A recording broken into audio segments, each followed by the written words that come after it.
They said it was impossible. They said, you can't put together the most elite team of comic book reviewers on the planet and do, a podcast or something like that? Despite all that, today we can proudly announce. Yeah, they were right. We couldn't do it.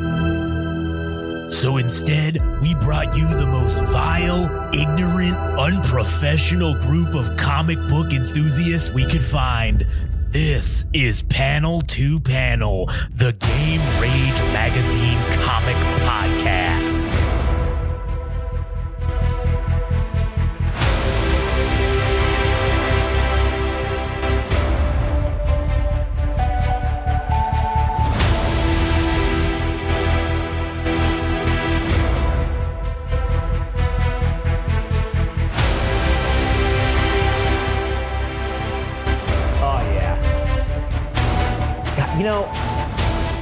I just want to wash our balls for real quick before we start. While I'm pulling up because I fucked off. Yeah, I'm buying time because I fucked off. Wiping off all the smegma. Yeah, I didn't pull up the fucking the thing to actually see the comic real quick, but I just want to wash our balls and say, what a great fucking name Panel to Panel is, man, for a fucking comic book podcast. And also, furthermore, what a great logo we have.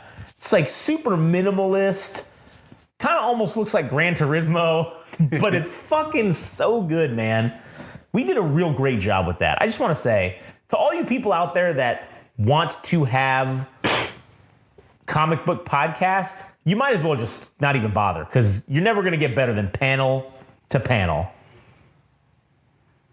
And also go fuck yourself. Anyways, my name's Josh. I'm here today with Adam. And if you want to view all of our other podcasts, you can go to GameRageMagazine.com, where you can see the full menu. You can also go to Instagram and TikTok. Jesus Christ, this is just all porn. Yeah. You can go to Instagram and TikTok. What are you going to do? Nothing, because of the way in which we're having to do this. You can go to Instagram and TikTok at Game Rage Magazine, Twitter/X at Game Rage Mag. All gas, no trash official for Adam to hear him hate on artists and talk about the ones that are actually good, which are few and far between nowadays. You can hear that there. And you can also hear that on the All Gas, No Trash podcast. Also, go to YouTube, because that's where we're on the YouTube as well. Frank cringes every time I say the YouTube, and I think it's hilarious. So I'm going to call it the YouTube at Game Rage Magazine on that. All right, so today we are doing, Jesus Christ, as incensed, or as I'm sure you've learned from the title of this episode, The Immortal Hulk, number 3. With the cover being a giant fucking hole in his chest with organs completely gone. And I didn't notice this when I read it because I read it on my phone. But now that I see it on the big screen here, I didn't notice that his face, he's looking through the hole. Like he's looking down at it. That's fucking hilarious. God damn. Getting finger blasted by some other fucking gamma radiation prick. By some other radioactive asshole. And it opens with the line, and in the lowest deep, a lower deep, still threatening to devour me, opens wide. John Milton, Paradise Lost. Yes. Yeah, so I just have to say before, this was one of the weaker, and I think this ends up not being a problem down the road for the comic itself, if I'm not mistaken, but I hated this issue. I mean, it drove the plot forward of the series, but It was painful because I think comics are the opposite of the old expression or the phrase, you can't judge a book by its cover. That is not true when it comes to comics. When the art suffers, the writing does too by proxy, because I could barely stand to read something if I can't even fucking look at the images. Yeah, that's true. And this one starts off with the introduction of Jackie McGee, a reporter from the Arizona Herald, and she's clearly being shown in multiple panels at multiple locations, essentially continuing the same sentence that she's essentially having the same conversation with all these people that she's talking with. Right. So she's trying to piece together this story that happened with the Hulk, and we cut over to this cop that she's interviewing, and he's kind of giving his spiel about this encounter with a villain named Hotshot, or as he dubs him, Hotshot, the human ray gun. I forgot what his actual proper name is, but his imagination or his machinations of what went down is kind of done in this old school art style with I forgot what they're called. They're like the halftone dots. Yeah, it was the way that they printed it back in the day. On the paper, it was the machine. It was just these dots. It was like little dots, and that's how it printed out. It wasn't like now or whatever. But I see what they were doing with this. Mm-hmm. I see that what they were doing was showing the different flavors that different perspectives put on the same exact story. Because she's getting the story from the cop, she's getting the story from the lady who is in there with him, and she's getting the story from the priest. And they each have 3 completely different fucking versions, essentially, of what happened. And to further illustrate that, they did the art style for each one in a different fucking way. Now, that seems cool, right? Like, you think of that and you're like, damn, that's like a cool way to tell a story. But I think the execution of it was not done as good as it could have been, because it just made it made this issue feel disjointed. Instead of it flowing together, I think there was a way to tie it in better. Yeah, it's on a meta level, like I'm breaking the fourth wall. What this really boils down to is that Joe Bennett, the artist, couldn't get it done for issue 3, so they sped up the process by having multiple artists, or at least that's my suspicion. Yeah. Is that, okay, well, let's say Joe Bennett had the opportunity to write or to draw issue 3 all the way through. And that takes a lot of time, but maybe this go around he kind of got behind on the month to basically have the issue out or made, and so it's like, all right, let's get 4 or 5 people so we could tell the story the way we need to, which is having every person's perspective told visually in a different style. Yeah. To denote that this is one individual's perspective. Right. Which, again, it is cool, but the art is kind of fucking dog shit, like on every front. Dude, the bartender one is AIDS. This is literal AIDS this is visual AIDS. This is disgusting. Dude, I could have drawn this shit. I think I could have drawn this better. Now, granted, I will say the coloring of it is great. It's this excellent color work on this, but the artwork itself is fucking ass. I mean, Jesus Christ. Look at the fucking faces of these assholes, like, it's just terrible. Yeah, so this guy's given his ordeal about when he encountered Bruce Banner. Not that he would know who he is, but that he was there, and he made it. He says he looks like a serial killer, and I mean that's as much as we get out of him. And then we encounter this old lady who is recapping about how this guy named Lou Lambert he basically looks like James Dean. Oh, man. Like, dude, with the fucking flowers and the fucking, he's crying and all the little shimmering. This looks like a fucking anime, like chibi character almost. And he's like, please, Father, I need your help. Like, so dramatic and, oh, man. Yeah, so we're getting the idea that this person has developed some gamma radiation ability, and that his girlfriend also has gotten something going on with her, and there's something going on with the green door. We keep getting this reoccurring theme about that there's a green door, there's this one below all, and his girlfriend was exhibiting some kind of signs that she had the fucking devil in her. Yeah.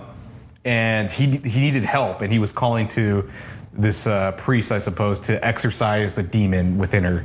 Yeah, I will say this disco pose that he does while he's like crying is fucking hilarious. It's like some Grease shit, dude. It is completely ridiculous, but it's funny. I gotta give him that. It is hilarious. And then you get to the fucking priest version, and they're in the same location. And this is how this lady's remembering it. And then the priest version, it's all dark and dingy. And he's like, the devil's in her. Like, it's just fucking so blunt and like hardcore. It's funny. I mean, and then this is where he was talking about the green door. Right. And again, this is furthering that realm or dimension or whatever the fuck that's going to turn out to be. It's obviously going to turn out to be something. We know that much, right? We've seen it enough. We've seen this referenced already, twice in the last, once in this issue, or this issue, and then the last issue. I don't think they've referenced the green door in the first issue. Yeah. But now the last 2 issues, we've seen this reference to this green door. Okay, there's something going on here that this is going to be important later on down the line. And he just wants help. He just wants fucking them to come help. And he says this thing about, why won't anybody listen to me? Why won't you just help me? And then bursting through the fucking stained glass window is the motherfucking big ass Hulk himself. Just blasting ass in there. And then the priest says the line of, I don't think this was sent by God. Yeah, because, again, it just keeps bringing up this thing about the one below everything. And the priest is making that point about, the savior is not from fucking the skies above. It's possibly from hell. Yeah. And the Hulk appears and bursts through the stained glass window of the church itself. And then he basically just cracks this dude's fucking arm in half like the second he grabs him. Yeah. Breaks his hands. Breaks his fucking hands. And I think there was a part about, I think he calls him like the fucking devil at some point. And then the Hulk's like, oh yeah, that's right. Oh yeah, because he's like, oh yeah, you dull-witted brute. And he's like, you made a final mistake. And then the priest is like, yeah, God help me, I couldn't look away. I saw it all. The hole in his chest, the pulped, torn remains of skin and bone, arteries and organs, a charnel house. I don't know how the fuck to say that. I don't know how to pronounce that. Open to the world. We waited for him to fall. And then you see this hole of like, gaping hole, dude. Yeah, his spine is missing. His fucking rib cage is missing. It's just in the middle of his chest. It's just oozing out. And then you just see it start to tie back up and everything's cool. And then this was really cool. I have to give them this. As it's healing panel here, it's healing in the second panel, and in this third panel, it's almost fully healed, and you just see the smile. Like, it goes from having this frown to he's like, you son of a bitch. Yeah. And then the priest mentions that. The look on his face while it happened, that's what I'll never forget. And then the boy said what I was thinking. It's you. You're the shadow, the one below all. You're the devil himself, implying that the Hulk is the green door. Yeah. Or alluding to that of some kind. Or the beast within the green door. Yeah. That gamma radiation is like Pandora's box, and then the Hulk is like the demon behind it. It's like he's setting things right or giving out retribution for those that tampered with gamma radiation. Yeah. And then the cop's like, yeah, you're the devil himself. You know what the big guy said? You're damned right. That's a hard-ass line. And it would make sense that the cop would say that, because it kind of feels like one of those old-timey like cop shows and shit. That somebody would say like a zinger like that. Yeah. Oh, you're the devil. You're goddamn right I am. So then you see the fucking Hulk wallop his ass like... He yeets this guy across fucking 2 states apparently. And then he says, yep, he went out the way he came in. Didn't stay to be thanked. Modest, you know. Anyway, had this guy in cuffs, the special ones, and then, oh yeah, this next part sucks. And they go to the hotel. And they see this chick, basically her head fucking turned all the way around. Yeah, and just green door just etched all over the fucking wall. Very Kubrick-esque with like the red room type of shit. Yeah, but it's green. Green door. I haven't been able to pray, Miss McGee. Not since that day. What does that mean? And then the old lady, it goes back to being all bright and colorful. Yeah, I just wanted to quickly mention that this guy ended up, I think he killed his girlfriend because whatever was going on with like the gamma radiation, it provoked some type of hysteria, and fucking wiped her out. Now she dead. Now she did, and now he is in fucking jail. Says he tied her to the chair because her power was out of control. We needed help. She was alive when I left. I loved her. You've got to believe me. Someone's got to believe me. And the old lady then says, well, he found a way to hang himself in his cell. Not sure how. Such a tragedy. Oh, well, anybody want some tea? Fucking hilarious. And we cut back to this weird fuck at the bar, the bartender dude. Dude, this looks like fucking the Smiling Friends fucking animation, Dude, man. it is awful, It is man. bad, dude. It's terrible. Now they're saying, oh, this was a sighting of fucking blah, blah, blah, the Hulk or whatever. But then I walk up tonight, go down the street, and fucking car is completely crushed. Yeah. Hilarious. See, I don't know how he knew, but that's confirmed. That was him, and he fucking sucks. And so we cut to Jesse, and thank God we're back to Joe Bennett's art because fuck me, everything else was AIDS. it was fucking awful, dude. I forget what happens in these panels. Oh, so then she gets this call from someone that's like it's a block number. That's right. And we go to Vancouver, Canada, and we see Walter Lankowski. And he says that he knows that she's basically been looking for Bruce Banner. And he's like, hey, I am too. And I could actually use his expertise on something. And as he's staring into the mirror, you see essentially like some kind of other monster, like just like Bruce Banner sees. Yeah. To me, implying that he's like whatever, turning into this thing. He's a radioactive monster like the Hulk. Which I don't know what the fuck this thing is, but man, A fucking Yeti. so it looks fucked up to me. He's like, yeah, there's something I want to look at. And then it says the point of view, the name of the issue, and then we get to the next issue cover preview, and it's the Hulk in some city with a nice chunk taken out of a bridge, and he's basically using two cars as symbols, and he's gonna smash something, it seems. This is where comics fall apart for me sometimes, is that when you have something good happening between a writer and a comic book artist, that they end up doing these books together, and then you break it up because the artist ends up getting behind, and you have other shitty artists filling in, and it just kind of throws off the whole book. And sometimes, like, some things are worth waiting. If it ends up taking an extra month for them to finish the issue with the artist, the original artist doing the art, fucking by all means, dude, because when the art is this disruptive to the comic book, it really throws everything off, dude, for me personally. So yeah, it was, man. It was a hard read for me, and this is me reading it again. I'm like, fuck, I hope it never happens again, because if I remember correctly, Joe Bennett, I think they figure out that this book is really good, and they're like, well, you guys have to stick together and make it work because you guys got something here. Yeah, this third issue was AIDS. Let's never do this again. Not that it was bad in concept, but again, it was like the execution was terrible, and that's why I think they're like, okay, we can't fuck around with this again.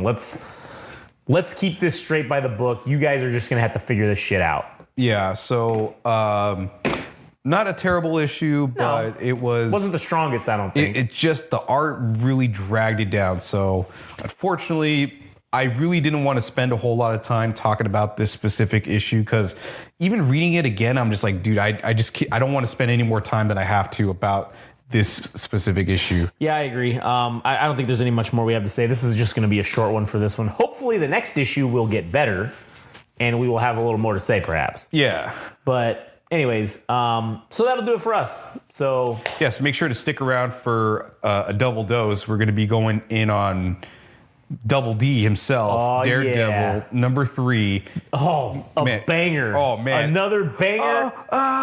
Dude, it's banger after banger after banger with this Daredevil shit, man. I swear to God, if we get bait and switched if we get some bullshit like this with fucking new artists, and it is not of equal or greater value with Marco Cicchetto's artwork, I'm throwing fucking eggs at walls, dude. Maybe we should throw eggs at fucking Marvel. Yeah, potentially. Yeah. Anyways, all right. Well, that'll do it for us. Thanks for listening. And go to GameRageMagazine.com where you can see all of the other podcasts that we have. And follow us on Instagram and TikTok at Game Rage Magazine, Twitter/X at Game Rage Mag. Go to All Gas No Trash Official for Adam to hear all of his musical stuff. And you can go to All Gas No Trash Official or All Gas No Trash the podcast and hear us talk about music on that. Anyways, check out the next one. It's going to be a doozy.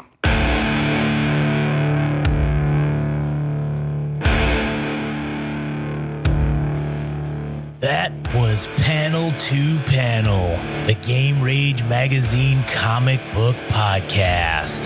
Thanks for listening. If you want to know more and follow along, go to Instagram and TikTok. Follow at Game Rage Magazine. If you want to follow on Twitter/X at Game Rage Mag. Tune in next time.